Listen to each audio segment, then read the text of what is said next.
Hey guys, we're back. God, I'm utterly exhausted. So this is what I found out. As you know, there was indeed a boy there, so I was right. Um,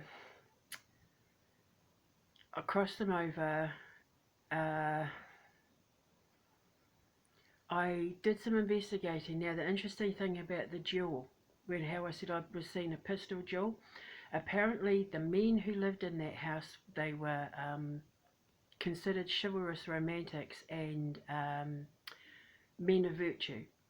So uh, Ian himself had said that he wouldn't put it past them to have been Jules. What I actually think happened is that, and I don't think it was Cavendish that got into this duel, I think it was two other men, but I think from what I was able to gather is that there had been drinking involved, and it was over a young woman, and it was kind of like they were drunk, a bit of bravado, and someone came and broke them up. That sort of like, oh, challenges for a sort of thing. And it was broken up. I don't think anyone was actually killed there, but it was astonishing how all the websites, when I was looking up information, trying to find information about the place, all the inaccuracies of what actually goes on there.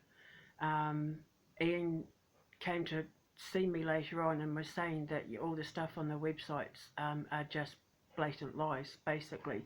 But he said that there is definitely the spirit of a young boy there, or there was, because I crossed them over, and that he attaches himself to young children, and it upsets me because it's like it's our responsibility to make sure that all children are taken care of, living and dead.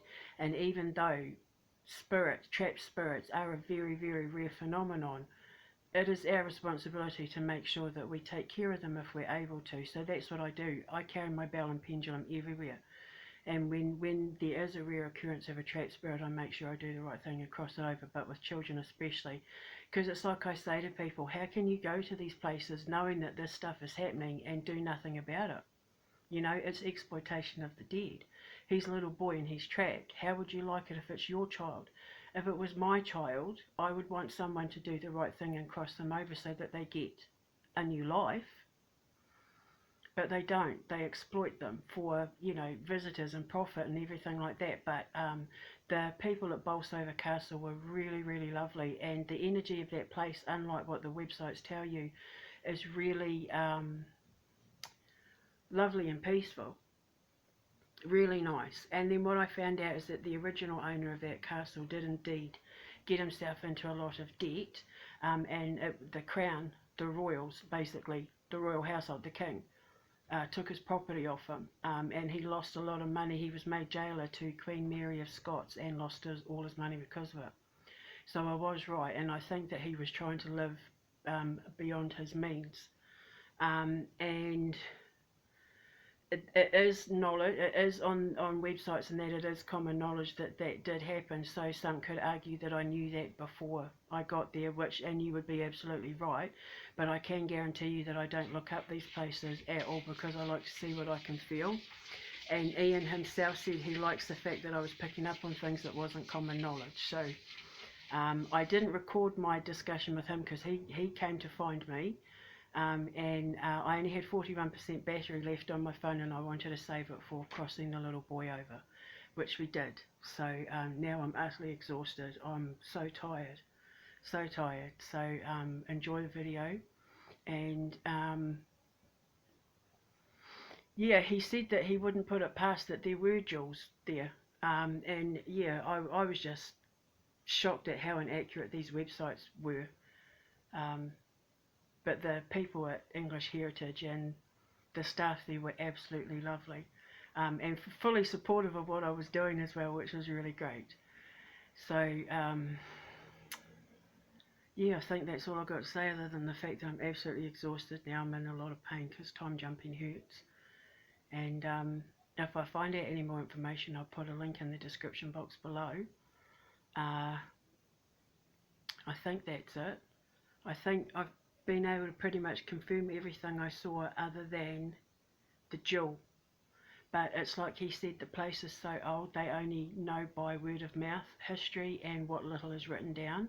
And it is a really, really old place. I mean, it's medieval. So, um, And like I said, I don't actually think anyone got killed in the duel. I think it was more like a drunken, like, you know, and I think it was over a young lady, over the honour of a young lady. So, and they were chivalrous. I love chivalrous men. A man who practices chivalry is a man who defends a woman's honour. So they were men of virtue. So William Cavendish would have absolutely hung out with, his court would have been virtuous, chivalrous men. He was considered a chivalrous romantic. So I wouldn't have put it past him or his friends to have come to the honour of a young maiden, which I think is beautiful because I love chivalrous men. So they're very few and far between nowadays. My dad was chivalrous. He absolutely wouldn't tolerate any sort of swearing around women. So yeah, chivalrous men are hot. Anyway, just, you know, come to the defence and aid of a damsel in distress. It's beautiful. They just don't exist anymore. I had mascara all over my face because it was like 1,012 degrees. So I did look like I got into a bar fight, but I don't care. You know, we did the right thing and crossed the little boy over. So now he's at peace, and with any luck, by rights, he should actually be maybe an embryo inside a woman now. That's how quick it happens. So enjoy the videos. I'll speak to you later, and if I find any more information, I'll let you know. Mwah. I'm going to go and sleep now. I'm tired.